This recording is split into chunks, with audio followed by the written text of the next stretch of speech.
rime. Vous savez, j'ai un truc qui me différencie de 99% des Français. Je sais faire ça.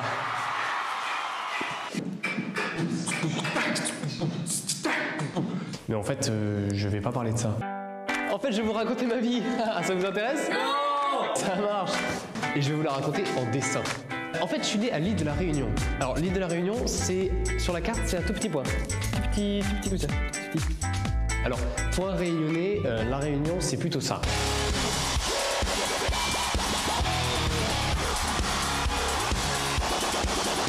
Alors qu'en fait, la Réunion, c'est plutôt ça.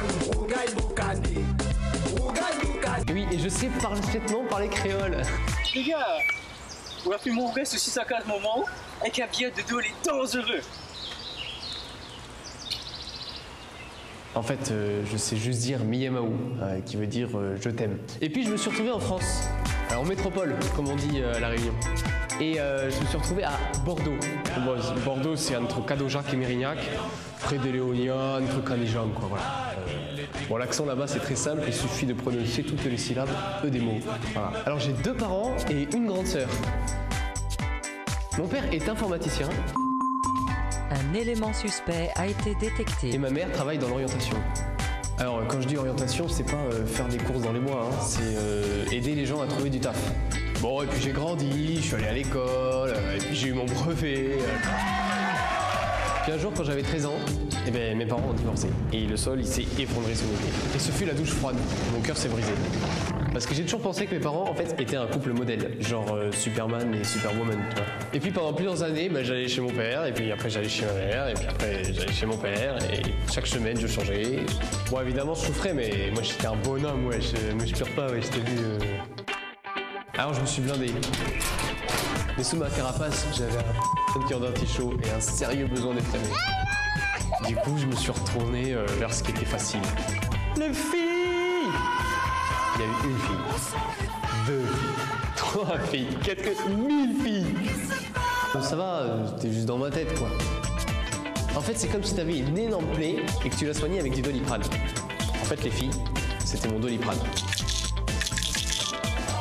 Puis un jour, quand j'avais 17 ans, je suis parti à Paris et j'ai rencontré un prêtre. Oui, ça existe encore. Et il m'a parlé d'un super chirurgien qui serait mort il y a 2000 ans.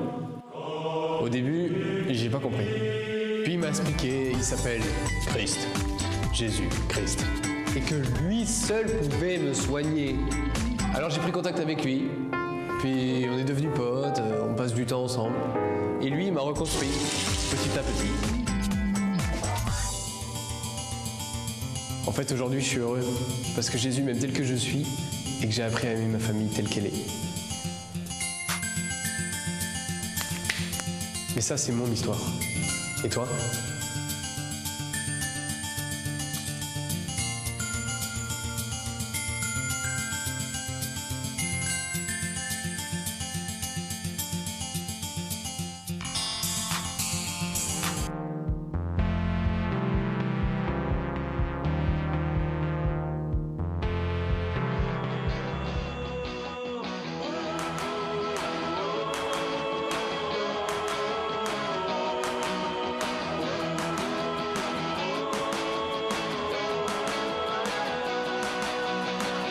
Unissons nos voix, oh, oh, unissons nos cœurs, oh, oh, unissons-nous pour bâtir, pour créer, pour donner, pour servir, pour aimer un monde nouveau. Unissons nos voix, oh, oh, unissons nos cœurs, oh, oh, unissons-nous pour bâtir, pour créer, pour donner, pour servir, pour aimer un monde nouveau.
Chers amis, comme chaque année à la veille de l'Avent, des milliers de veillées de prière pour toute vie naissante sont organisées à travers le monde. Répondez à l'appel du pape et participez à ces veillées, ou alors aidez votre curé à la mettre en place dans votre paroisse s'il n'y en a pas encore. Avec un groupe d'amis, on vous propose d'aller plus loin, on vous propose de mieux vous préparer à cet événement en prenant 9 jours pour 9 mois. C'est une neuvaine sur le site d'Hosanna. Tous les jours, du 20 au 29 novembre, vous allez recevoir un cocktail de formation SPI et bioéthique. Alors n'hésitez pas, parlez-en à vos amis, inscrivez-vous sur le site d'Hosanna et on se retrouve le 20 novembre pour mieux se préparer à cet événement mondial des veillées de prière pour toute vie naissante.